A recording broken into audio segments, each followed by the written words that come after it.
창세기 35장 16절로 마지막 29절까지 같이 함께 보도록 합니다. 다 같이 봅시다. 그들이 베델에서 발행하여 에브라스에 이르기까지 얼마 길을 격한 곳에서 라헬이 임신하여 심히 신고하더니 그가 난산할 즈음에 아멘. 그가 죽기에 임하여 그 혼이 떠나려 할 때에 아들의 이름을 베논이라 불렀으나 그 아비가 그를 베냐민이라 불렀더라. 라헬이 죽음에 에브랏 곧 베들레헴 길에 장사되었고 라헬의 묘를 비를 세웠더니 지금까지 라헬의 묘비라 일컫더라. 이스라엘이 다시 발행하여 에델 망대를 지나 장막을 쳤더라. 이스라엘이 그 땅에 유할 때에 르우벤이 가서 그 소모 비라와 통관하며 이스라엘이 이를 들었더라. 야곱의 아들들은 12이라. 레아의 소생은 야곱의 장자 르우벤과 그 다음 시몬과 레이와 유다와 이사갈과 스불론이요. 라헬의 소생은 요셉과 베냐민이며 라헬은 여종 비라의 소생은 단과 납달리요. 레아의 소생은 실로아 소생의 갓과 아셀이니 이들은 야곱의 아들들이요. 바탄 아람에서 그에게 낳은 자들아. 야곱이 기랏 아르바의 망레로 가서 그 아비 이삭에게 이르렀으니 기랏 아르바는 곧 아브람과 이삭과 우가던 헤브론이더라. 이삭이 나이 180세라. 이삭이 나이 많고 늙어 기운이 지나매 죽어 자기 열조에게로 돌아가니 그 아들 에서와 야곱이 그를 장사하였더라. 아멘. 기도합니다. 하나님께서 자기 백성들을 다루어가는 데 있어서는 무작정 계획 없이 다루어가는 것이 아니고 창세전에 언약을 하셨던 그 언약의 중심을 가지고서 이렇게 다루어가십니다. 그래서 우리가 이 성경을 통하여서 구약의 이스라엘을 통하여서 보게 되면 우리의 구원이 어떻게 이루어져 가고 있는지를 알 수가 있습니다. 그래서 우리가 구약을 읽을 때 이 구약 이스라엘을 기능적 이스라엘이라 그렇게 이야기를 합니다. 그래서 하나님께서 구약을 통하여서 진짜 이스라엘은 그걸 다른 말로 영적 이스라엘이라고 그러잖아요. 진짜 이스라엘을 보여주시고 있단 말이죠. 그래서 특히 우리가 이 성경을 여러분이 보실 때에 항상 이렇게 잊지 말아야 될 것은 첫 번째는 예수 그리스도를 중심으로 성경을 보셔야 돼요. 왜 그러냐면은 성경 자체가 누구를 이야기를 하고 있다? 예수님에 대해서 이야기를 하고 있기 때문에 모든 사건이라든가 어떤 일들 속에 예수님으로 일단 대입을 해서 보시란 말이죠. 그 다음에 예수님에게만 국한되지 말고 그것이 우리에게까지 전이가 돼서 해석이 되어져야 됩니다. 그래서 1차적으로는 야곱의 이 일생을 예수님의 일생으로 보시고 예수님께서 이 땅에 오셔서 하신 일들로 보시고 그 다음에 그 예수님께서 지금 현재 자기 백성들 속에서 어떻게 이루어가는가 그 얘기를 우리가 살펴봐야 된다는 얘기입니다. 그래서 하나님께서 이 야곱을 통해 가지고서 1차적으로 우리에게 말씀하신 그 예수님께서 오셔서 하실 그 일들은 아버지께서 그 아들을 이 땅에 보내셔가지고 자기 백성들을 구원하고 그 자기 백성들 구원된 자들을 다시 영원한 하늘나라로 데려가는 모습으로 야곱을 통해서 보여주셨단 말이에요. 그래서 야곱이 어미태로부터 언약을 받고서 태어나잖아요. 비록 차자로 태어났지만 너는 하늘나라 장자다. 그래서 하나님께서 그 야곱이 차자로 태어난 그 야곱이 장자가 되는 그 과정에서 하나님이 간섭하심으로 장자가 됩니다. 그럼 그 장자는 어떤 모습으로 살 것인가를 야곱의 일생을 통해서 말씀을 해주는데 그 야곱의 일생도 두 일생이 있어요. 두 일생이.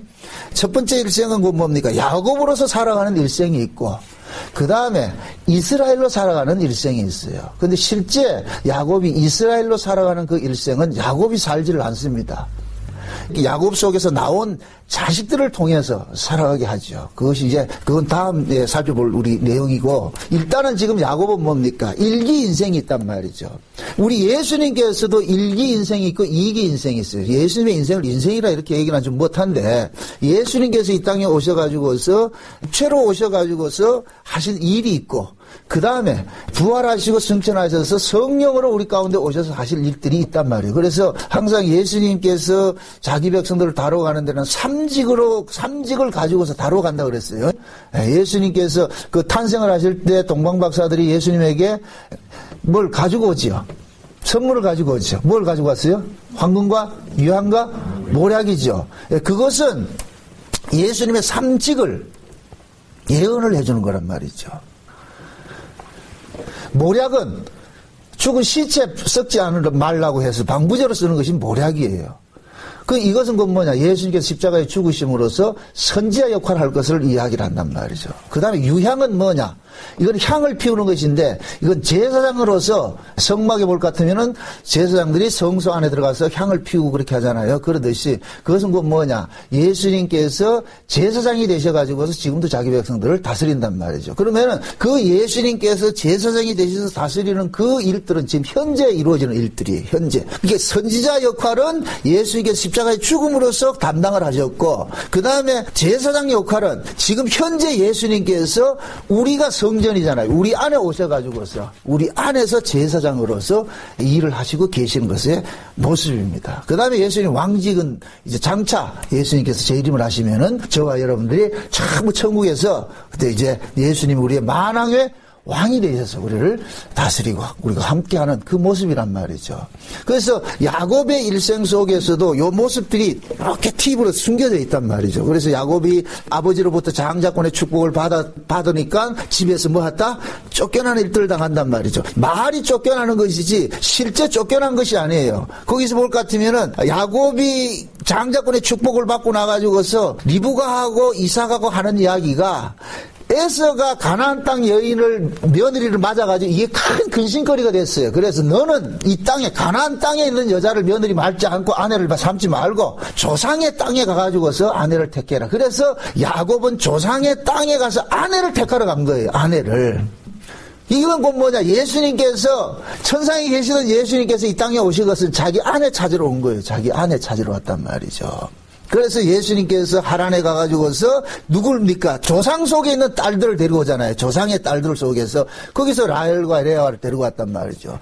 거기서도 라헬과 레아는 두 언약을 보여준다 그랬어요. 두 언약을 보여준다 그랬단 말이죠. 레아는 첫째고 라헬은 둘째고. 그런데 실제 누구를 사랑했다? 라헬을 사랑했죠. 그런데 그 나라 법도가 뭐이다? 첫째부터 먼저 주는 것이란 말이죠. 하나님께서 우리에게 주시는 이 언약은 창세전 언약의 내용을 보면은 우리에게 실제적으로 적용시키는 것은 새 언약이에요. 새 언약인데, 그러나 풍습이, 그 나라 풍습이 새 언약이 오기 전에 새 언약이 되려면 뭐가 먼저 와야 돼요? 옛 것이 와야 되죠. 옛 언약이 먼저 와야 되죠. 그죠? 그래서 창세전 언약의 내용이 먼저 우리를 죄 아래 가두는 언약이 먼저 주어지고 죄 아래 가둬진 자들을 다시 살려내는 언약이 주어진단 말이죠. 그래서 예수님께서는 이 땅에 오셔가지고 그 두 역할을 하는 거예요. 죽이는 예수가 있고 살리는 예수가 있어요. 그래서 십자가에 죽으신 예수, 육체로 오신 이 예수는 우리를 몽땅 안고 어디로 가느냐? 십자가를 끌고 가서 우리를 죽이는 역할을 합니다. 늘 죽인다. 그러고 죽인 그들을, 예수님에 의해서 죽임당한 자들을 예수님이 성령을 오셔가지고 다시 그들을 뭐 하느냐? 살려내는 일들을 하는 거예요. 그 성령은 아무나 오는 것이 아니고 오로지 창세전 어린 양의 생명책에 농명된 자기 백성들에게만 온단 말이죠. 그래서 우리가 성령을 내가 구한다고 해서 오는 게 아니에요. 그게 여러분들이 성령 세례와 성령 충만을 좀 이해를 하셔야 돼요. 성령 세례는 뭐냐? 자기 백성들에게는 하나님께서 하나님의 아들이라고 인쳐주는 것이 성령 세례라고 그랬어요. 너는 내 것이다 인쳐주는 것이 성령 세례. 이거는 우리의 원함으로 오는 것이 아니에요. 하나님께서는 자기 백성들에게만 반드시 그 일을 해주신단 말이죠. 그 인침받은 사람들에게는 뭐가 일어나느냐면은 내 안에서 하나님의 은혜를 사모하고 구하는 일들이 일어난단 말이에요. 바로 이것을 일컬어서 성령 충만 받으라 그러는 거예요. 그러니까 반드시 그 속에 성령이 성령 세례를 받아서 하나님의 백성 된 자는 반드시 성령을 구하게 돼 있어요. 이게 기도로 나타난단 말이죠. 지금 이 시대 복음을 잘못 이해하는 사람들은 아무것도 안 하는 것을 이해하는데 이건 뭐 그 복음 짝퉁이에요. 짝퉁. 중국 사회라니까. 그런 복음 없어요. 내가 살아있다. 살아있는 사람은 특징이 뭐냐? 뭐를 느낀다? 살아있으면 임시사는 뭘 느껴요? 시장기를 느끼죠. 배고픔을 느끼면 배고픔에 뭐를 찾아요? 밥을 찾잖아요. 살아있기 때문에 밥을 찾는 거예요. 죽은 사람 밥 찾지 않는다니까. 내가 살아있기 때문에 그리스도 안에서 새 사람으로 거듭났기 때문에 뭘 찾느냐? 하나님의 은혜를 찾는 거예요. 구하는 거예요. 주여 주세요. 그거 아니면 못 삽니다. 이게 기도란 말이에요, 기도.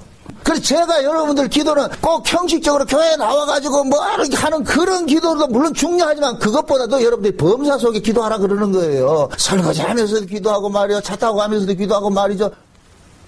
우리는 자꾸 어떤 뭡니까? 특히 한국 사람들은 뭐냐면 어떤 그 종교성이 말이죠. 그 무속적인 그런 종교성들이 있어요. 그래서 그 기도하면 꼭 눈 감고 막 이렇게 해야 기도한다 생각한다. 눈 뜨고 기도하세요. 왜 안 돼요? 길 가면서도 기도하시고 된다는 기도라는 것은 늘 주님과 내가 뭐 합니까? 동행하는 거잖아요. 동행하는 거. 옆에 계시다고 생각하면은 그렇게 하면 돼요. 좋으면 좋다, 싫으면 싫다.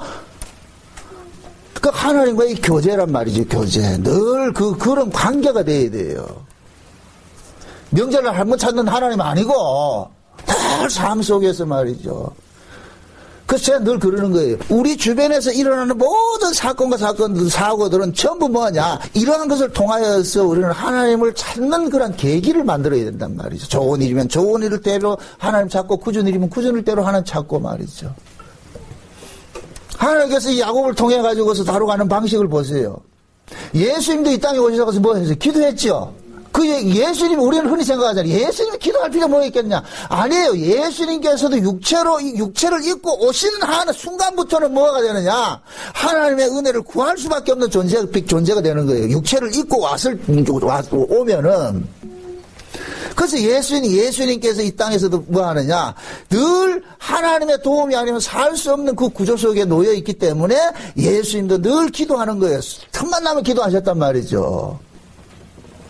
그 예수님의 일생을 구약에서는 야곱을 통해서 보여주셨단 말이에요. 물론 아브라함을 통해서도 보여주고 이삭을 통해서 다 보여줬어요. 그러나 우리가 오늘 야곱을 살펴보기 때문에 야곱을 통해서도 주님께서는 어떻게 계시를 하셨는가. 그래서 야곱은 하란에 가서 12아들을 낳고 어떻게 합니까? 돌아오잖아요. 돌아오는데 그 야곱이 어떤 생각을 했느냐면은 베델에서 하나님을 만나고 나가지고서 야곱의 사고 속에는 어떤 사고를 갖고 있었느냐면은 인간적인 어떤 사고를 갖고 있어서 하나님께서 나와 함께 복을 주실 것 같으면 내가 이 땅에서 거부가 될 것이라 생각을 했는데 야곱은 그렇게 해서 하란에서 20년 동안 종살이 하면서 뭐합니까? 거부가 돼서 돌아오는 길에 하나님 어떻게 하느냐? 진짜 장자 만드는 일을 하는데 야복강에서 어떻게 해요?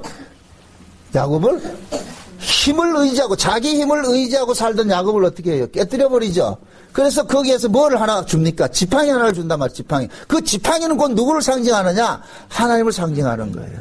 그래서 야곱은 늘 다니면서 이 지팡이, 야복강 이후에 야곱은 지팡이 의지하는 삶이 됐어요. 그래서 히브리서 11장에 볼 것 같으면은 야곱이 요셉의 두 아들 에브라임과 므낫세를 축복을 할 때 어떻게 하느냐? 이 어금 맡겨서 축복할 때도 어떻게 했냐? 그 지팡이를 의지하고 축복을 했다 그런단 말이죠.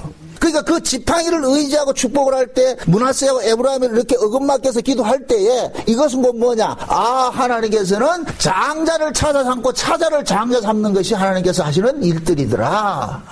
그래서 그 지팡이를 의지했는데 이 지팡이가 신약으로 구체적으로 나타날 때는 뭐로 나타나느냐? 예수님의 십자가 사건으로 나타난단 말이죠. 그래서 예수님의 십자가 사건은 장자를 찾아 만들고 차자를 장자 만드는 사건으로 나타나는 거예요. 그래서 저와 여러분들은 모두가 이 땅에서 뭡니까? 우리가 이 땅에 태어날 때는 우리 하늘에 분깃이 없는 자들이에요. 그래서 우리는 전부 뭐가 되느냐? 차자였단 말이에요. 차자. 이 땅에서 우리는 뭐냐? 아담 안에서 태어난 자들은 전부 뭐가 되느냐? 차자인 거예요. 차자. 이건 분깃이 없어요. 그런데 하나님께서는 하나님의 백성들에게는 창세전 어린 양의 생명책에 농명된 사람은 장자를 만들어야 돼요. 왜? 그 장자라에 뭐가 맞냐? 천국을 유업으로 만든단 말이죠. 근데 그 천국을 유업으로 받는데 무엇이 개입이 되느냐? 예수님의 십자가가 개입이 된단 말이에요. 십자가가. 그래서 야곱도 야복강에서 야곱이 죽고 이스라엘로 태어난단 말이에요. 이스라엘로 거듭나잖아요. 그럴 때 뭐냐? 십자가를 상징하는 뭐 하나 줬다? 지팡이 하나 주는 거예요. 그러니까 야곱은 늘 지팡이 의지하면서 다니는 것은 지금 신약식으로 말할 것 같으면 저와 여러분들이 예수님의 십자가를 의지하고 나가는 건 똑같은 거예요. 똑같은 거. 그래서 하나님이 이제 야곱을 어떻게 합니까? 야복강에서 나타나가지고서 이제는 야곱으로 살지 말고 이스라엘이 되라고 해서 이름 바꿔줬는데 야곱이 아직까지 뭐 합니까? 분명히 베델로 돌아가야 되는데 베델로 가지 않고 세겜에서 뭐 했다? 정착을 했죠. 10년 동안 정착을 하면서 하나님께서는 야곱 스스로가 가지 못하니까 어떻게 하느냐? 디나 강간 사건을 통해 가지고서 주변의 사건을 몰아내는 사건이 일어났잖아요. 그래서 야곱이 베델로 올라올 때는 지금까지 자기가 가지고 있던 모든 것들을 다 버리는 것을 상징하듯이 뭐 합니까? 상수리나무 아래 이방 신상과 그다음에 이방의 장신구들과 모든 것들을 버리고 다시 이제 올라오게 됐어요. 올라와서 하나님께서 야곱에게 다시 나타납니다. 다시 몇 절이냐면은 한번 봅시다. 9절을 한번 봅시다. 9절에 봅시다. 야곱이 밭다라면서 돌아오매 하나님이 다시 야곱에게 나타나서 그에게 복을 주시고 다시 나타나다 그러죠. 다시, 그죠? 다시. 이 다시라는 이야기는 과거에 베델에서 나타나셨던 하나님이 있죠. 그죠? 그건 집에서 쫓겨날 때 나타난 하나님이죠. 그죠? 쫓겨날 때 나타난 그 하나님이 이제 다시 나타난 거예요. 나타나셔가지고서 똑같은 이야기를 해요. 복의 그 얘기를 10절에 그에게 이르시되 내 이름이 야곱이다마는 이제 내 이름을 다시는 야곱이라 부르지 않겠고 이스라엘이 내 이름이 되리라 하시고 그가 그의 이름을 이스라엘이라 부르시고. 자 보세요. 이제 뭡니까? 야복강에서는 하나님께서는 너는 야곱이 아니고 이스라엘이라는 이름을 이제 그렇게 만들어 준 것이고 이제 베델로 돌아오니까 다시 그 자리로 돌아와가지고 어떻게 됩니까? 이제부터는 뭐로 바뀐다? 완전히 이스라엘로 바꿔지는 거예요. 그러니까 야곱이 30년 동안 뺑뺑이 돌면서 온 것이 결국 이름 하나 바꾸는 일들을 겪게 되는 거예요. 30년 동안. 야곱으로 나갔다가 다시 30년 후에 그 자리에 돌아왔는데 이제 누구로 돌아왔다? 이스라엘로 돌아왔죠. 이스라엘로. 그죠?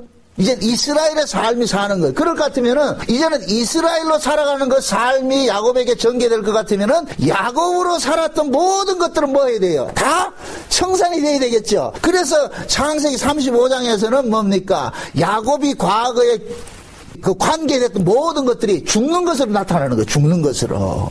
유모도 죽고, 그 다음에 오늘 우리가 살펴보는 게 라헬의 죽음도 나타나죠. 그 다음에 오늘 저 끝에 갈 것 같으면 이삭도 죽지요. 전부 1세대들은 다 죽는 거예요, 죽는 거. 이제는 2세대가 살아야 된다, 2세대. 여기에 뭡니까? 하나의 전환점이 일어나는 것이죠. 창세기 35장을 기점으로 해서 전환점이 일어난단 말이죠. 이제는 다 죽고. 그럼 왜 이런 일들이 일어나느냐? 이제는 야곱이 아니고 뭐로 산다? 이스라엘을 사는 거예요. 이스라엘 이름이 뭐라 그랬어요? 이름 뜻이 싸우는 자죠. 그게 신과 싸우는 자인데 실제적으로 따질 것 같으면 하나님께서 우리에게 시비를 거는 거예요. 그래서 이스라엘은 뭐냐? 계속해서 하나님의 공격 대상이 된다니까. 타겟가 되는 거예요. 그러니까 하나님께서 무엇과 싸우느냐? 우리 안에 있는 뭐를 싸운다? 뭐가 싸운다? 죄와 싸우는 거예요. 죄와 싸우는 거. 계속해서. 그래서 이스라엘로 사는 삶이 고달퍼요. 이스라엘로 사는 삶이 고달퍼다니까. 그래서 야곱이 이스라엘이 되고 난 이후에 아들 하나를 낳았는데 그 아들이 누구냐? 베냐민이란 말이에요. 베냐민. 자 보세요. 오늘 본문 보면은 야곱이 이제 야복강에서 돌아와서 이제 다시 베델로 돌아갔습니다. 베델로 돌아가가지고서 옛날 야곱은 다 죽어버리고 이제는 이스라엘이 됐어요. 근데 이스라엘이 돼가지고서 야곱이 베델에서 어디로 가느냐면은 아버지 집으로 가는 거예요. 오늘 본문을 잘 볼 것 같으면 몇 절이냐면은 16절 보세요. 그들이 베델에서 발행하여 에브라스에 이르기까지 이렇게 하는데 베델에서 발행했다 이 얘기는 베델을 떠나 그 얘기거든요. 베델을 떠나. 그럼 베델을 떠나 어디로 가겠어요? 우리가 창세기 28장에서 우리가 살펴봤잖아요. 아버지 집에서 야곱이 쫓겨나가지고 베델 광야를 갔는데 며칠 길이라 그랬어요? 사흘 길을 갔다 그러죠. 사흘 길을. 그죠? 아버지 집에서 베델 광야까지 가는데 한 사흘 길 정도 돼요. 사흘 길. 응? 그 성경에서는 사흘 길이 이렇게 명시는 안 됐는데 그게 이제 주석들 보니까 사흘 길 정도 된다 그래. 그러니까 그 사흘 길을 떠났다면 그러니까 지금 현재 베델에서 다시 뭡니까? 사흘 길로 어디로 가는 거예요? 아버지 집으로 가는 길이죠. 그죠? 요 과정이 보세요. 저와 여러분들이 쉬운 얘기로 저와 여러분들이 이 땅에서 예수 그리스도를 믿고서 어디로 가는 것과 모형이냐면 천국 가는 거의 모형이란 말이에요. 천국 가는 모형. 예수님께서 이 땅에 오셔가지고서 오신 것은 뭐예요? 목적이 뭐예요? 예수님 오신 목적이 뭐예요? 자기 백성 구원해서 어디로 데려가는 거예요? 천국 데려가는 것이죠. 그죠? 천국 데려가는 것이란 말이죠. 그러면은 야곱이 이스라엘이 돼가지고서 이제 뭐 합니까? 다시 어디로 올라가요? 아버지 집으로 돌아가죠. 아버지 집으로. 그러니까 아버지 집으로 돌아가는데 야곱이 아버지 아비로부터 장자의 축복을 받을 때에 장자의 개념은 뭐라 그랬어요? 아버지의 뭐를 받는다 그랬어요? 유업을 받는 자가 장자라 그랬죠. 유업을 받는 자가. 근데 실제 야곱이 아버지의 장자의 축복을 받고 나가지고 아버지의 유업을 받았어요? 안 받았어요? 못 받았죠. 못 받아서 쫓겨났잖아요. 집에서 쫓겨났잖아요. 그런데 30년 후가 지나가지고서 야곱이 이스라엘이 되고 나서는 실제로 아버지의 유업을 받는 것으로 나타나 버린단 말이죠. 곧 넘겨보세요. 36장을 보세요. 36장. 6절에서 8절까지 봅시다. 6절에서 8절까지. 8절까지 같이 한번 봅니다. 다 같이 시작. 에서가 자기 아내들과 자기 자녀들과 자기 집의 모든 사람과 자기의 가축과 자기 모든 짐승과 자기가 가나안 땅에서 얻은 모든 재물을 이끌고 그 동생 야곱을 떠나 밭으로 갔으니 두 사람의 소유가 풍부하여 함께 거할 수 없음이로라. 그들이 우구한 땅이 그들의 가축을 인하여 그들을 용납할 수 없음이라. 이에 에서 곧 에돔은 세일산에 거하니라. 자 보세요. 야곱이 아버지로부터 장자의 축복을 받고 났을 때는 하나님께서 야곱에게 아버지 집을 줬어요, 안 줬어요? 안 줬죠. 쫓겨나는 일들을 겪게 만들었죠. 그때 쫓겨나고 나서 아버지 집은 누가 차지하고 있었어요? 에서가 차지하고 있었단 말이죠. 그런데 야곱이 30년 동안 광야 생활을 하고 세상살이 하다가 이제 다시 그 자리로 돌아왔잖아요. 그죠? 그 자리로 돌아와서 야곱이 이스라엘이 돼가지고 이제 다시 돌아갔을 때는 아버지 집을 뭐 하느냐? 상속을 받는 거예요. 유업을 받는 거예요. 그래서 에서가 아버지 집을 어떻게 해요? 떠나가 버리죠. 떠나고 어디로 갑니까? 세일산으로 가버렸단 말이에요. 그러니까 이삭의 집은 누가 차지하느냐? 야곱이 차지를 한다니까. 야곱이. 근데 그 야곱이 어떻게 차지한다? 야곱으로 나갔던 사람이 야곱이 죽고 이스라엘이 돼서 아버지 집을 차지한단 말이죠. 요건 뭐가 같으냐? 저와 여러분들이 옛사람이 죽고서 새사람이 천국을 유업으로 차지하는 것과 똑같은 거예요. 이해되죠? 요걸 예수님에게 적용을 할 것 같으면은 예수님께서 육체로 오셔가지고 이 땅에서 죽으시고 예수님이 성령으로 부활하신 그 예수님 뭐를 차지하는 거예요? 천국을 차지하는 것이죠. 그러니까 천국을 차지하는 사람은 어떤 사람이냐? 예수님과 같은 고수를 겪어온 사람이 천국을 차지하게 되는 거예요. 이해돼요? 그래서 오늘 야곱이 보세요. 이스라엘이 돼가지고서 자식을 하나 얻었는데 그 자식이 누구다? 베냐민이라는 자식인데 그 베냐민이 어떻게 얻었느냐? 어미의 죽음으로서 얻었다니까. 어미의 죽음으로서. 라헬이 죽는단 말이죠. 그럼 자 보세요.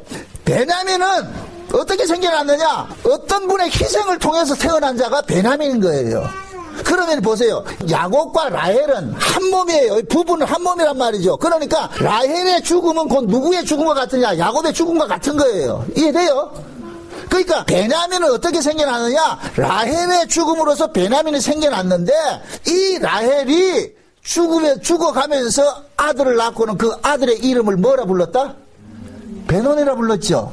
베노니라는 이름은 뭐냐? 슬픔의 아들이거든요. 슬픔의 아들. 근데 그 슬픔의 아들을 야곱은 베노니가 아니다. 그러면서 뭐라 부르느냐? 베냐민이라 부르단 말이죠. 베냐민이라는 이름은 뭐냐? 오른손의 아들이란 뜻인데 이것은 승리자란 얘기예요. 이긴 자란 얘기, 이긴 자. 우리가 요한계시록 아시아 7개국 같으면은 항상 끝에 가면은 이긴 자들이 나오죠. 그죠? 성령이 교회들에게 하시는 말씀을 들을 듯 하면서, 그렇죠? 이긴 자들이 나오죠. 그 이긴 자들이 누구예요? 천국을 유업으로 받을 자들이죠. 그런데 천국을 유업으로 받을 자들이 이긴 자들인데 그 이긴 자들이 이 땅에서는 어떤 모습으로 있느냐? 베노니로 사는 거예요. 신자는 베노니이면서 베냐민이에요. 베냐민은 뭐냐? 이 땅에서 어떤 삶을 산다? 슬픔의 아들이에요. 슬픔의. 그래서 신자는 이 땅에서 어떤 삶을 살게 되느냐? 고난을 당하게 되는 거예요. 고난을. 그래서 고난 당하는 그것을 좋아할 사람이 없다니. 그래서 우리는 뭐 하느냐? 늘 이 땅에서 베노니의 삶을 살게 되는 거예요. 베노니의 삶을. 그 베노니의 삶을 사는데 하나님께서는 그 베노니의 삶을 사는 자들을 베노니로 두지 않고 뭐로 여기느냐? 베냐민으로 이해한단 말이죠. 베냐민으로. 왜 그러냐? 그 베노니는 누구의 죽음으로 태어났기 때문에, 라헬의 죽음으로 태어났기 때문에, 그 라헬의 죽음은 곧 누구의 죽음과 같으냐면은 예수님의 죽음과 같은 거예요. 그래서 예수님이 하나님의 이긴 자인데, 하나님 앞에 이긴 자는 예수님밖에 없어요. 예수님이 이긴 자예요. 예수님이. 근데 그 예수님의 죽음으로써 생겨난 그 자들도 하나님께서는 예수님과 같이 뭐로 여기느냐? 이긴 자로 여기는 거예요. 이긴 자. 이해되죠? 그러니까 예수님께서 십자가에 죽으셔가지고서 이긴 자가 되셨어요. 그런데 예수님이 실제적으로 이 땅에서 삶은 이긴 자로 살았어요? 진자로 살았어요? 진자로 살았죠. 이게 성도의 운명이라니까. 그래서 진짜 하나님의 씨를 가진 사람들은 이 땅에서 버려지는 인생을 사는 거예요. 이 땅에서 승승장구하고 일사천리로 사는 게 아니고 계속해서 뭡니까? 버려지는 삶을 사는 거예요. 그럼 왜 그렇게 살게 하느냐? 하나님께서 우리 안에 심어준 이 예수라는 생명은 내가 죽으면서 발화되는 게 발현되는 것이 예수의 생명이라니까. 그러니까 내가 죽지 않은 자리에서는 절대로 예수의 생명이 나타나지 않아요. 왜 하나님께서 저와 여러분들에게 은혜를 주시느냐 하면은 그 은혜를 받은 사람은 반드시 그 은혜가 나로 하여금 뭐 하게 하느냐? 죽음의 자리로 가게 한다니까. 죽음의 자리로. 그래서 은혜 받은 사람이 토해내는 것은 뭘 토해내느냐? 예수님의 은혜를 토해낸다니까. 예수님의 사랑을 토해낸다니까. 이게 봉사와 섬김과 이런 것들 나타나는 거예요. 그래서 은혜 받지 못하면 절대로 그게 안 나타나요. 할 수가 없다니까. 그래서 하나님은 뭐 하느냐? 계속 자기 백성들에게 뭘 주느냐? 은혜를 준다니까. 은혜를 주면은 그 은혜가 나로 하여금 뭐 하느냐? 죽이는 거예요. 나를 죽이는 거예요. 내 안에 나를 죽인다니까. 응? 조성모가 불렀잖아요. 내 속에 내가 너무도 많아.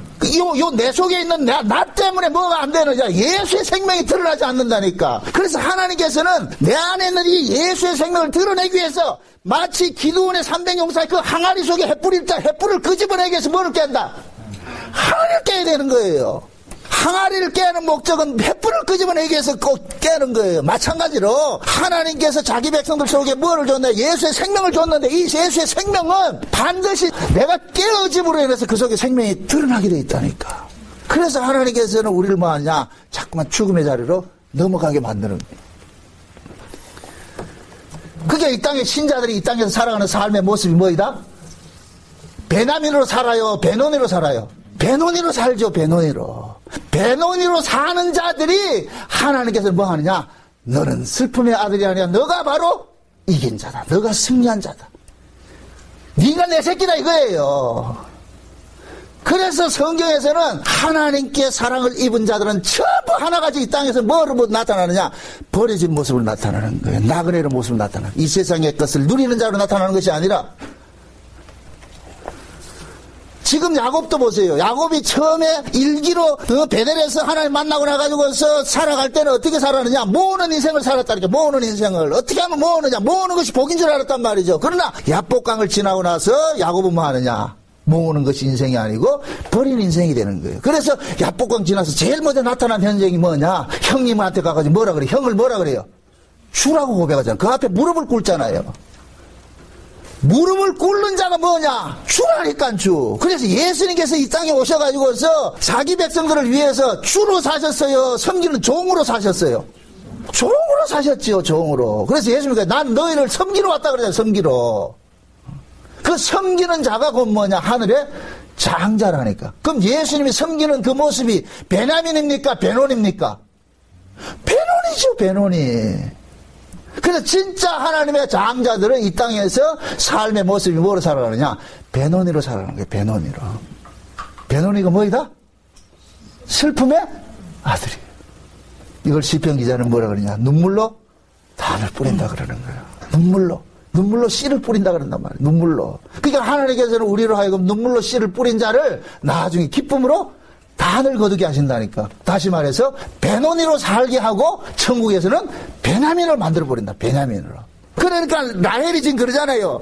아들 낳고서 슬프다. 이 얘기는 야 이제 네 인생 끝났다. 이제는 너 인생 끝나고 이제는 하나님의 약속에 의해서 끌려가는 인생을 사는데 그것은 눈물 흘리면서 가야 될 인생이다. 그럴 때 야곱이 뭐냐? 무슨 얘기냐? 이 슬픔의 인생이 결국은 무슨 인생이다? 이긴 자의 인생이라 해서 그래서 오른손의 아들이라서 베냐민이라 이렇게 이야기를 하는 거예요. 지금 보세요. 예수님께서 십자가에 피 흘리심으로 자기 피값으로 세워진 이 교회 안에, 그 교회 안에 들어온 성도들은 전부 누구를 생산하느냐? 베노니를 생산하는 거예요. 베노니를. 그럼 교회 안에서 복음을 통하여서 생산되는 그 베노니 같은 신자들은 이 땅에 살아가는 삶이 슬픔의 삶이에요. 고통의 삶이란 말, 아픔의 삶이란 말이죠. 그 아픔의 삶들을 하나님께서는 그러는 거예요. 절대 너희들이 실패한 자가 아니다. 너희들이 이긴 자들이다. 너희들이 이긴 자들이다. 그 이야기 해주는 거예요. 그 이야기 해주는 거예요. 성경을 통해 가지고서 우리는 이걸 위로를 받아야 돼요. 이걸 위로를 받아야 된다니까. 그래서 그건 뭡니까? 대논이로 살아가는 그 삶의 인생이 이 땅에서는 뭐 하느냐? 하나님 나라의 장자인데 그 하나님 나라의 장자들이 이 땅에서는 무슨 모습으로 산다? 차자의 모습으로 살잖아요. 그 차자의 모습은 뭡니까? 자기가 버려진다면, 내가 버려지고 인하여서 뭐합니까? 다른 사람을 살려내는 이 일들을 하거든요. 그래서 오늘 본문에 이건 아주 이게 기가 막힌 이야기가, 라헬이 죽어버리자 그 야곱이 라헬을 어디에다 묻느냐면 베들레헴에다 묻는 거예요. 자 보세요. 실제 야곱의 정실 부인은 누구냐면은 라헬이에요. 야곱이 누구를 사랑했어요? 라헬을 사랑했죠. 그런데 실제 야곱이 장가를 들까 먼저 누구를 얻었어요? 레아를 얻었잖아요. 레아를. 그죠? 레아를 얻었단 말이죠. 그런데 야곱이 진짜 정실 부인은, 자기가 사랑한 부인은 라헬인데, 그러면은 그 라헬이 죽으면은 마땅히 어디로 들어가야 되느냐? 열조들이 계신 그 무덤 속으로 들어가야 돼요. 그래서 아브라함이 막벨라 굴을 하나 샀잖아요. 막벨라 굴을 하나 샀을 것 같으면은 우리가 정상적으로 봤을 때는 야곱이 라헬을 사랑했기 때문에 라헬의 시체를 어디에 묻어야 되냐? 막벨라 굴에 묻어야 되는데, 야곱은 라헬의 시체를 막벨라 굴에 묻지 않고 베들레헴에 묻었다니까. 근데 진짜 그 막벨라 굴에는 누가 들어갔느냐? 레아가 들어갔다네, 레아가. 창세기 49장 29절부터 31절까지 같이 봅시다. 다 같이 시작. 그가 그들에게 명하여 가로되 내가 내 열조에게로 돌아가리니 나를 햇사람 에브론의 밭에 있는 굴에 부조와 함께 장사하라. 이 굴은 가나안 땅 마므레암 막벨라 밭에 있는 것이라. 아브라함이 햇사람 에브론에게서 밭과 함께 사서 그 소유 매장지를 삼았으므로 아브라함과 그 아내 사라가 거기 장사되었고 이삭과 그 아내 리브가도 거기 장사되었으며 나도 레아를 그곳에 장사하였노라. 자 보세요. 야곱이 지금 누구를 거기다 장사했어요? 레아를 장사했죠. 레아가 들어갈 자리입니까? 라헬이 들어갈 자리입니까? 라헬이 들어갈 자리죠. 그럼 자 보세요. 어떻게 라헬이 들어갈 자리에 레아가 들어갔습니까? 라헬의 버려짐을 통해서 레아가 들어간 거예요. 이게 중요한데. 자 보세요. 우리가 구원을 받는 것은 반드시 나를 대신해서 누군가가 버려짐을 당해야 내가 구원을 받는 거예요. 이사야 53장에 올 것 같으면은 그 유명한 뭡니까? 여호와의 종의 노래가 나오는데, 그가 찔림은 우리의 뭐를 인함이라? 허물을 인함이야. 우리의 허물이 아닐 것 같으면 예수님이 찔린다, 안 찔린다? 안 찔리죠. 그러니까 예수님이 찔림당한 것은 누구 때문에 찔리는 거예요? 우리 때문에 찔린다는 거예요. 우리의 허물 때문에 찔린단 말이죠. 그러면 자 보세요. 하나님께서 라헬은 버려짐을 당하고 라헬의 버려짐을 통하여서 누가 그 구속에 들어가게 되느냐면은 레아가 들어가는 거예요. 레아가. 그럼 결국은 뭡니까? 라헬을 통해서 누가 구원을 받는 거예요? 레아가 구원받는 거죠. 알다시피 레아는 뭡니까? 레아는 야곱이 사랑한 자의 아내예요. 아니란 말이죠. 근데 그 야곱이 사랑하지 않고 야곱은 라헬을 사랑했는데, 야곱이 사랑을 하는 그 라헬은 뭐가 되냐? 정작 뭐가 되냐? 버림을 당하고, 그 라헬이 버려짐 때문에 누가 구원받느냐? 레아가 구원받는 거예요. 이것을 쉬운 얘기로 하게 합니다. 하나님께서 사랑하는 자는 그 아들밖에 없어요. 예수님밖에 없어요. 그런데 그 예수님이 버려짐을 인하여서 우리 같은 레아 같은 우리가 뭐가 되냐? 구원을 받는다니까. 이래요. 그러니까 우리의 구원 속에는 항상 누구의 희생이 담겨 있느냐면은 예수님의 희생이 담겨져 있는 거예요. 그럼 자 보세요.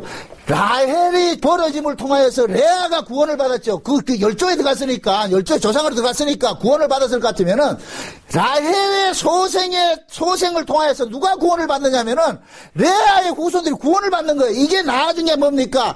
요셉을 통해서 나타난다니까. 요셉을 통해서. 그래서 요셉이 레아의 후손들이 누구를 죽여요? 라헬의 후손이 요셉을 버려버리죠. 그죠? 그런데 그 버림당한 그 요셉이 나중에 누구를 살립니까? 자기를 버린 그 레아의 후손들을 살려내잖아요. 이해돼요? 요 전체, 요 그림이 곧 뭐냐? 하나님께서 창세전에 계획했던 그 그림이라니까. 그래서 하나님께서는 흠없는 예수님이 이 땅에 오셔가지고 흠 있는 자기 백성들을 대신해서 죽어짐으로 인해서 흠 있는 우리가 뭐를 받느냐? 구원을 받게 돼 있다니. 구원을 받게 돼 있다니까. 그래서 레아가 여기서 뭐 하느냐? 베들레헴에 장사 지내는 거예요. 야곱이 거기다 묻어버리는 거예요. 그럼 알다시피 베들레헴은 어떤 곳이에요? 예수님께서 어디 탄생했어요? 베들레헴에 탄생했죠. 베들레헴에. 그 베들레헴에 탄생해서 예수님께서 베들레헴에 탄생해서 실제 예수님께서는 죽었다니까. 베들레헴에 탄생하신 그 예수님께서 누구에게 죽었어요? 자기 형제라고 하는 유대인들에게 죽임을 당했죠. 그러면은 예수님께서 유대인에게 죽임을 당하였는데 그 예수님의 죽임을 통하여서 누가 또 살아나는 혜택을 입어요? 유대인들이 살아나는 혜택을 입었죠. 그렇게 될 때 뭐가 일어나느냐?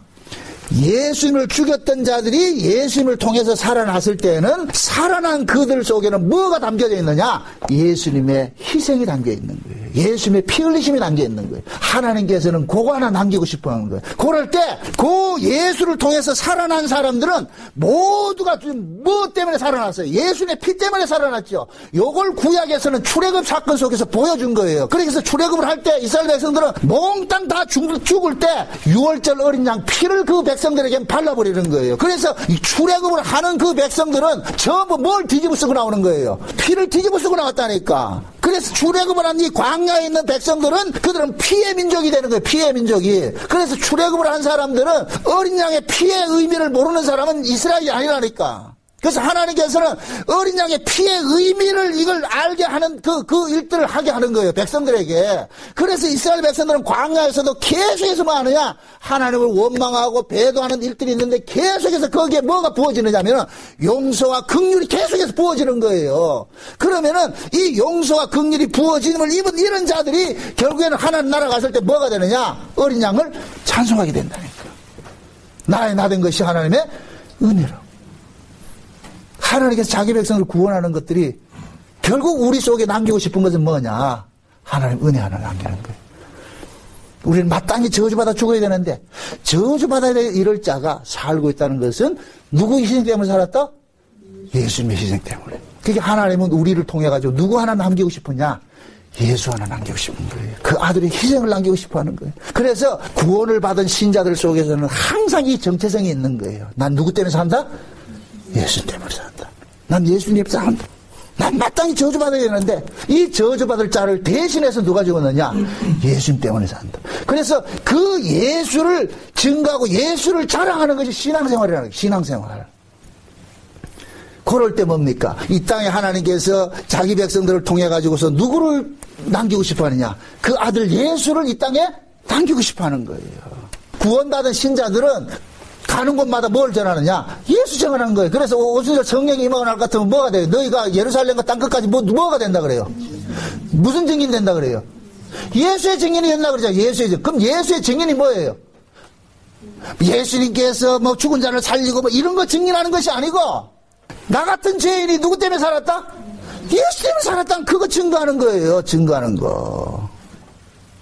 그거 하나 하기 위해서 하나님께서는 창세전에 계획을 세우시고 그 창세전에 세웠던 그 계획들을 이 땅에 예수를 보내가지고서 말이죠. 십자가에 지게 하시고 십자가에 죽은 그 예수를 살리내셔가지고 성령을 우리 가운데 보내주셔서 성령 받은 성도들은 성령이 오고 나니까 비로소 뭡니까? 내가 어떻게 살았는가 그 의미를 알게 되는 거예요. 아, 내가 사는 것은 예수님의 피 흘리면서 사는구나. 그걸 깨닫게 되는 거예요. 그걸 깨닫고 뭐 하느냐? 그때부터 뭐 하느냐? 예수님을 증거하기 시작하는 거예요.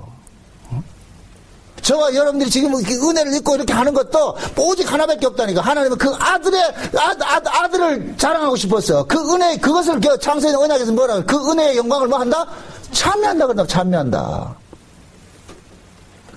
지금 잡으세요. 라헬이 지금 저 베들레헴에 묻었어요. 근데 그 라헬이 뜸을 기점으로 해가지고서 나중에는 어떻게 갈라졌냐? 북쪽 이스라엘하고 남쪽 유다하고 갈라진다니까. 남쪽 유다하고. 참 재미있는 것이 보세요. 남쪽 유다는 누가 쫓아가느냐면 유다 지파하고 베냐민 지파가 쫓아가요. 근데 북쪽엔 누가 쫓아가느냐면 북쪽을 대표하는 지파가 누구냐면 에브라임 지파거든요. 이 에브라임이 누구냐면 요셉의 아들이에요. 요셉의 아들이라면. 근데 그 요셉의 아들이 잡으세요. 요셉이 분명히 아들을 낳았는데 나중에 야곱이 요셉이 낳은 아들을 자기 아들로 삼아버려요. 손자를 자기 아들로 삼아버린다니까. 그 손자를 자기 아들로 삼았다는 얘기는 요셉이 지금 누구 인생을 살기 때문에, 야곱의 인생을 살기 때문에. 그러니까 요셉이 낳은 아들은 요셉의 아들이 아니고 누구 아들이 되느냐? 야곱의 아들이 되는 거예요. 그러니까 야곱은 어떻게 하느냐? 내가 어떻게 찾아가 장자가 됐느냐? 야복강에서 지팡이를 통해서 내가 알게 됐다. 야복강에서 알게 됐다. 그러니까 자기 아들 에브라임과 므낫세를 어떻게 하느냐? 므낫세가 장자고 에브라임이 찾아왔는데 어떻게 했어요? 어긋맞기져요. 어긋맞겼는데 이 에브라임이 나중에 누가 되느냐? 북쪽 이스라엘을 대표하는 지파가 돼버리는 거예요. 북쪽 이스라엘을. 그러면 결국은 보세요. 남쪽은 베냐민이 쫓아가고 북쪽은 누가 쫓아가고?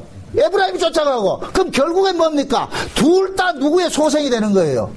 라헬의 소생이 돼버리죠. 라헬의 소생이 돼버리죠. 라헬의 소생이 되는데 어떤 식으로 살려내느냐? 북쪽 이스라엘을 누가 살려내는? 남쪽 유다가 살려내는 식이 돼버리고 형국이 돼버리는 거예요. 그걸 요셉을 통해 가지고서 요셉은 라헬의 아들이고 그 다음에 뭡니까? 그 형제들은 레아의 소생이었잖아요. 레아의 소생을 북쪽 이스라엘과 남쪽 유다로 이렇게 비교를 할 것 같으면은 라헬의 소생은 남쪽 유다가 돼버리고 레아의 소생 북쪽 이스라엘이 돼버리는데, 그러면은 레아의 소생들을 라헬의 소생인 요셉이 어떻게 합니까? 그들을 어떻게 해요?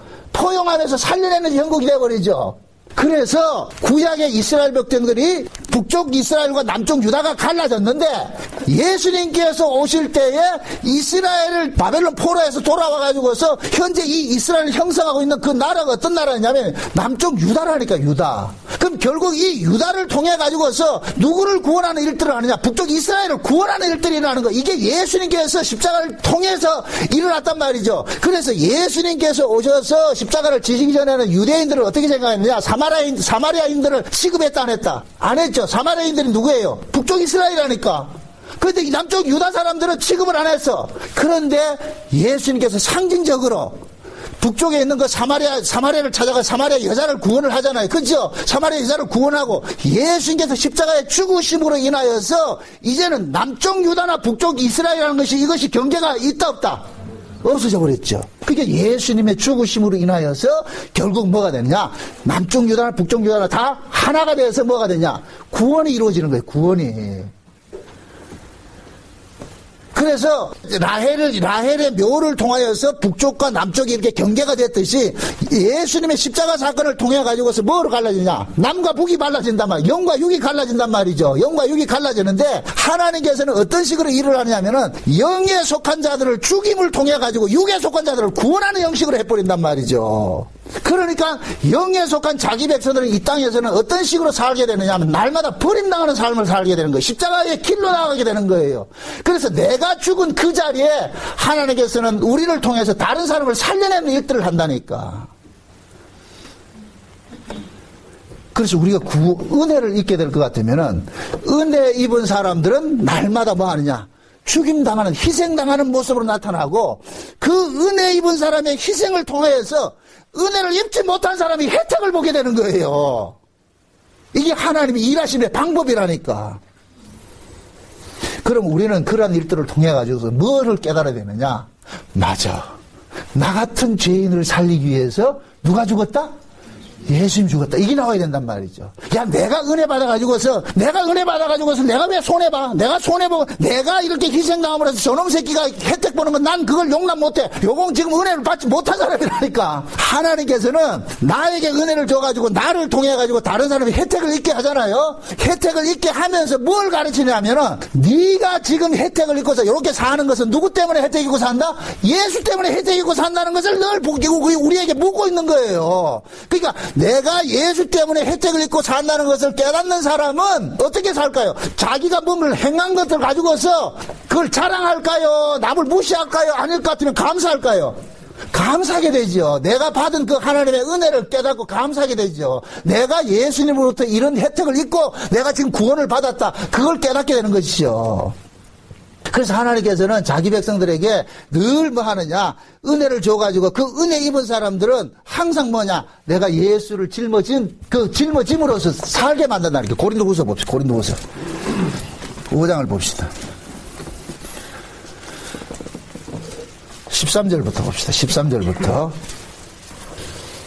13절부터 저를 돕는 의미에서 다 같이 시작. 우리가 만일 미쳤어도 하나님을 위한 것이요 당신이 온전하게 너희를 위한 것이니 그리스도의 사랑이 우리를 강권하시는도다.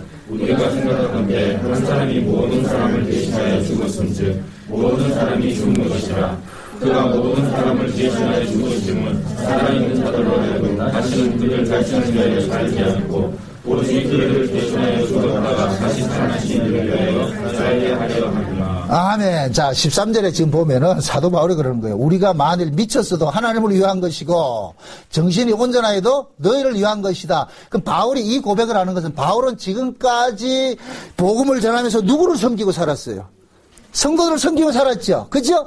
성도들을 섬기는 삶을 살았는데 너희들이 봤을 때 우리가 미친 사람같이 보이지? 내가 미친 사람같이 보이는 것들도 누구 때문에 그런다? 하나님의 은혜가 우리 속에 강건하기 때문에. 그래서 14절에 그러는 거예요. 그리스도의 사랑이 우리를 뭐 한다? 강건하신다 그러잖아요. 그러니까 그리스도의 사랑이 바울 속에 강건하니까 바울이 무슨 짓을 하느냐? 미친 짓을 하는 거예요. 그 미친 짓이 어떤 거예요? 자기 희생함으로 인해서 누구를 섬기는 거예요? 형제들을 섬기는 모습 나타나는 거예요. 그걸 은혜라 그런단 말이에요. 은혜. 그러니까 그 은혜로 섬기는 그 모습이 왜 이런 일들이 일어나느냐? 14절에 그러는 거예요. 저가 모든 사람을 대신하여 죽으시면 산 자들로 하여금 다시는 저희 자신을 위하여 살지 않고 오직 저희를 대신하여 죽었다가 다시 사신 자를 위하여 살게 하느라. 잡아서 이 말이 뭔 얘기예요? 예수님께서 죽고 우리를 살려놨어요.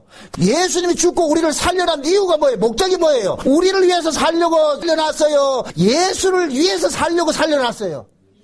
예수를 위해서 살려고 살려놨죠. 그럼 예수를 위해서 사는 그 삶은 하나님의 은혜가 아니면 못 살아낸다니까. 그래서 하나님께서는 예수를 죽음으로 해서 살려낸 자기 백성들에게 뭐를 주냐? 은혜를 주시는 거예요. 은혜를. 그러니까 그 은혜를 오늘 이 사도 바울은 뭐 하냐? 그리스도의 사랑이 우리를 뭐 한다?